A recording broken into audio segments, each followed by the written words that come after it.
ફરી એકવાર બંગાળની ખાડીવાળી વરસાદી સિસ્ટમના કારણે અત્યારે બપોર બાદ જે હવામાન વિભાગ તરફથી મિત્રો ભારતના રાજ્યોની અંદર વરસાદના એલર્ટના જે મેપ જાહેર કરવામાં આવ્યા, જેની અંદર મિત્રો ગુજરાતના જાણી લો કયા ભાગોમાં લાગી ગયું ભારે વરસાદનું એલર્ટ, તો બીજી તરફ ભારતના અન્ય 3 રાજ્યોની અંદર આવનારી કલાકો માટે રેડ એલર્ટનું લાગી ગયું સિગ્નલ. અત્યારે સાંજ થવા આવી છે ને મિત્રો, લેટેસ્ટ જે વરસાદની આગાહીનો મેપ હવામાન વિભાગે જાહેર કર્યો છે, જેની અંદર આ બંગાળની ખાડીવાળી વરસાદી સિસ્ટમ કે જે ગઈ કલાકોમાં ડિપ્રેશનમાં હતી પરંતુ અત્યારે મજબૂત બની અને ડીપ ડિપ્રેશનની કેટેગરી સુધી થઈ ગઈ છે મજબૂત. આ સિસ્ટમ ઓડિશાના લાગુ વિસ્તારો ઉપર અત્યારે ભમતી જોવા મળી છે ને જેના વાદળો અત્યારે મહારાષ્ટ્ર, આંધ્રપ્રદેશ, છત્તીસગઢથી ઓડિશાના વિસ્તારો ઉપર વરસાદ આપી રહ્યા છે ને અત્યારનું સેટેલાઇટ પિક્ચર પણ તમે જોઈ શકો.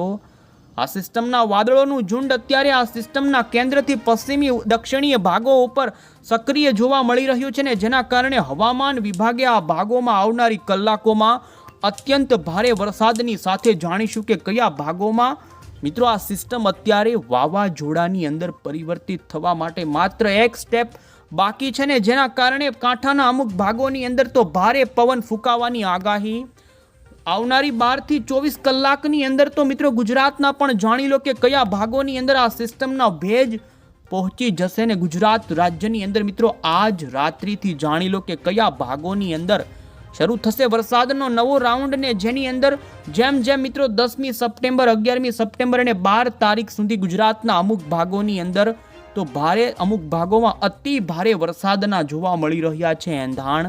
તો આ તમામ અપડેટ અત્યારની લેટેસ્ટ જાણીએ પહેલાં તો મિત્રો તમે અમારી આઈ ખેડૂત ન્યૂઝ ચેનલ પર નવા છો તો ખાસ મિત્રો આ ચેનલને સબસ્ક્રાઇબ કરી દેજો. તો સૌથી પહેલાં તો અત્યારે જે ભારતીય હવામાન વિભાગ તરફથી મિત્રો બંગાળની ખાડીમાં સક્રિય થયેલી વરસાદી સિસ્ટમના ટ્રેકો બતાવવામાં આવ્યા.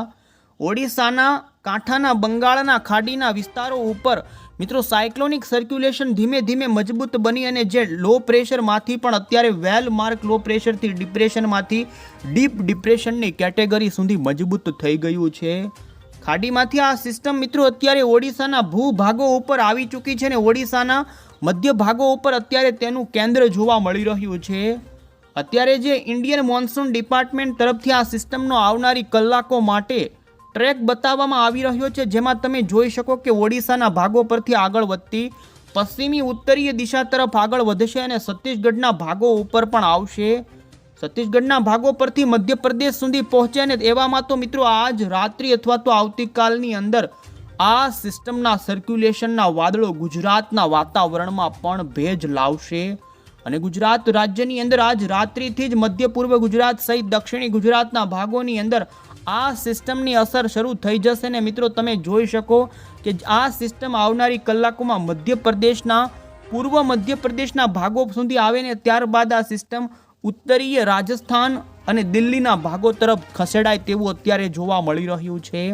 કારણ કે આપને બતાવીએ પાકિસ્તાનના ભાગો ઉપર અત્યારે એક એન્ટી સાયક્લોન રચાઈ રહ્યું છે ને જેની અંદર આ સાયક્લોનની અંદર મિત્રો સૂકા પવનો ફૂંકાતા હોય છે ને જેના કારણે બંગાળની ખાડીવાળી વરસાદ આપનારી આ સિસ્ટમને તે અવરોધ પેદા કરશે ને ગુજરાત ઉપર આ સિસ્ટમ મિત્રો ડાયરેક્ટ આવે તેવી સંભાવના ઓછી જોવા મળી રહી છે અને આ સિસ્ટમ દિલ્હીવાળા વિસ્તારો ઉપર એટલે કે ઉત્તરીય ભારતના ભાગો તરફ ખસેડાઈ જશે પરંતુ આ સિસ્ટમના વાદળો મિત્રો ગુજરાતના વાતાવરણમાં આવશે ને જેમાં આપણે અત્યારે સૌથી પહેલા ભારતીય હવામાન વિભાગ તરફથી ઓફિશિયલી મિત્રો ફિશરમેન વોર્નિંગનો ગ્રાફ બતાવવામાં આવ્યો, જેમાં તમે જોઈ શકો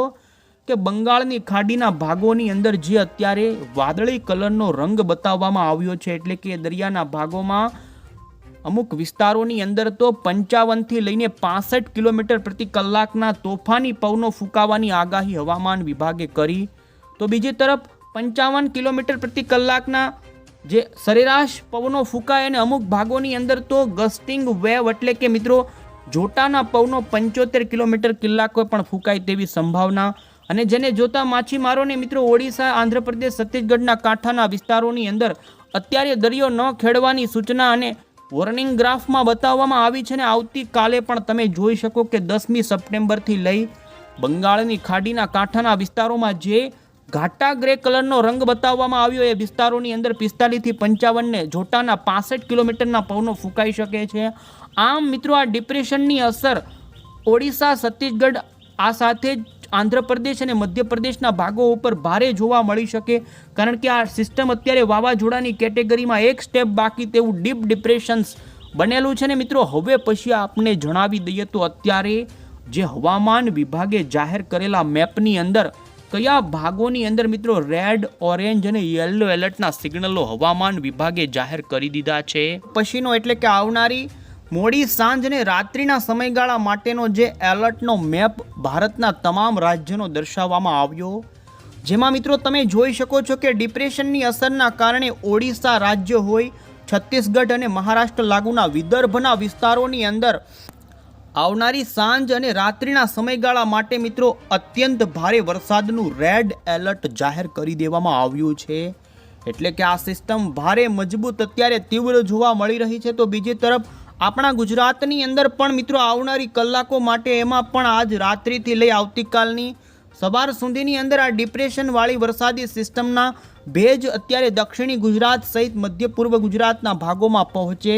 અને ઉત્તર, મધ્ય અને દક્ષિણી ગુજરાતની અંદર મિત્રો આવનારી કલાકો માટે અત્યારે આઈએમડી તરફથી ભારે વરસાદનું યલો એલર્ટ જાહેર કરી દેવામાં આવ્યું. તો મધ્યપ્રદેશ, તેલંગાણા, આંધ્રપ્રદેશના ભાગોમાં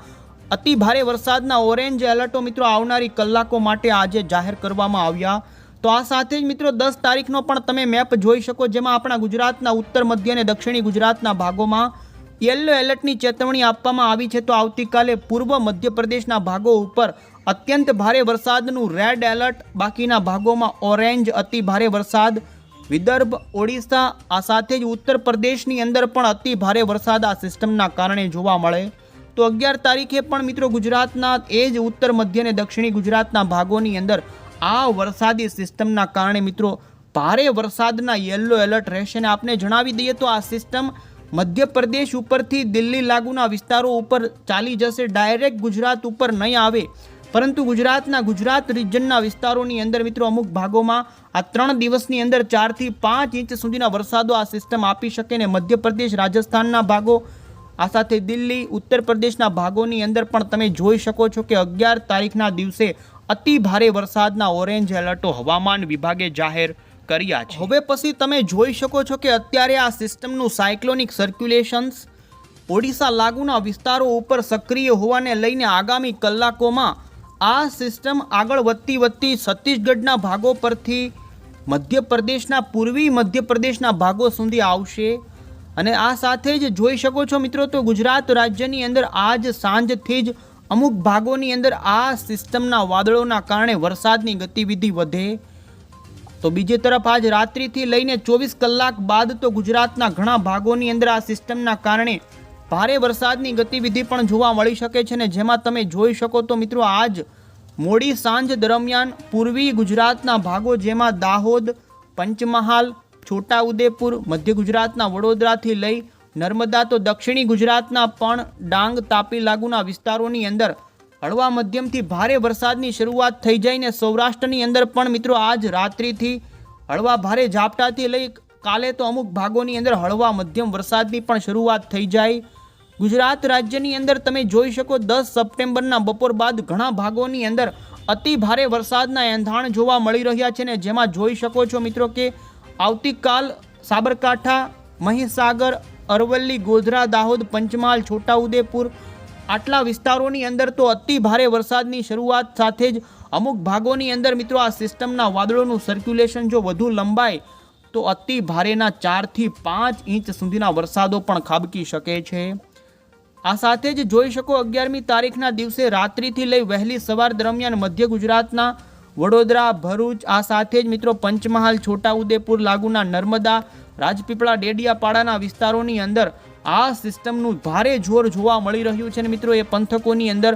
આ વરસાદી રાઉન્ડમાં મધ્યમથી ભારે સુધીના વરસાદો જોવા મળે. સૌરાષ્ટ્રની વાત કરીએ તો સૌરાષ્ટ્રની અંદર આ સિસ્ટમના કારણે મિત્રો ભાવનગર, અમરેલી, બોટાદ અને સુરેન્દ્રનગરના અમદાવાદ લાગુના વિસ્તારોની અંદર હળવાથી મધ્યમ સુધીના વરસાદની આગાહી ગાજવીજ સાથેની જોવા મળે. અત્યારે પાકિસ્તાનના ભાગો ઉપર મિત્રો એન્ટી સાયક્લોન રચાઈ ચૂક્યું છે ને જે વધુ મજબૂત બનવાને લઈ કચ્છના અને પશ્ચિમી સૌરાષ્ટ્રના ભાગોની અંદર આ રાઉન્ડની અંદર વધારે લાભ નહીં મળે. હળવા ભારે વરસાદી ઝાપટા, પરંતુ સૌથી વધારે 10, 11 અને 12 સપ્ટેમ્બર આજુબાજુ ગુજરાત રાજ્યની અંદર મધ્ય ગુજરાત, પૂર્વ ગુજરાત, દક્ષિણી ગુજરાત અને ઉત્તર પૂર્વ ગુજરાત સહિત સૌરાષ્ટ્રની અંદર પૂર્વ અને ઉત્તરીય સૌરાષ્ટ્રના ભાગોમાં હળવા મધ્યમથી લઈ ભારે, તો મધ્ય પૂર્વ ગુજરાતના ભાગોમાં અતિ ભારે વરસાદનો આ રાઉન્ડ મિત્રો આજ રાત્રિ અથવા આવતી 24 કલાક બાદ શરૂ થવા જઈ રહ્યો છે. જેની અંદર મિત્રો ખાસ કરીને હજુ આજે વાત કરીએ તો આજે પણ હજુ ગુજરાતના ઉત્તર પૂર્વ અને પૂર્વ ગુજરાત લાગુના દાહોદ, પંચમહાલ, મહીસાગર, અરવલ્લી અને સાબરકાંઠા જિલ્લાના વિસ્તારોમાં ભારે વરસાદને લઈ ગુજરાત હવામાન વિભાગે મિત્રો યલો એલર્ટની ચેતવણી આપી છે. તો આવતીકાલે જોઈ શકો છો કે ગુજરાત રાજ્યની અંદર હજુ પણ અમુક ભાગોની અંદર મિત્રો ભારે વરસાદ ખાબકવાની સાથે અતિ ભારે વરસાદ પણ જોવા મળે ને ગુજરાત હવામાન વિભાગે આવતીકાલે પણ મધ્ય પૂર્વ ગુજરાતના જિલ્લા અને સાબરકાંઠા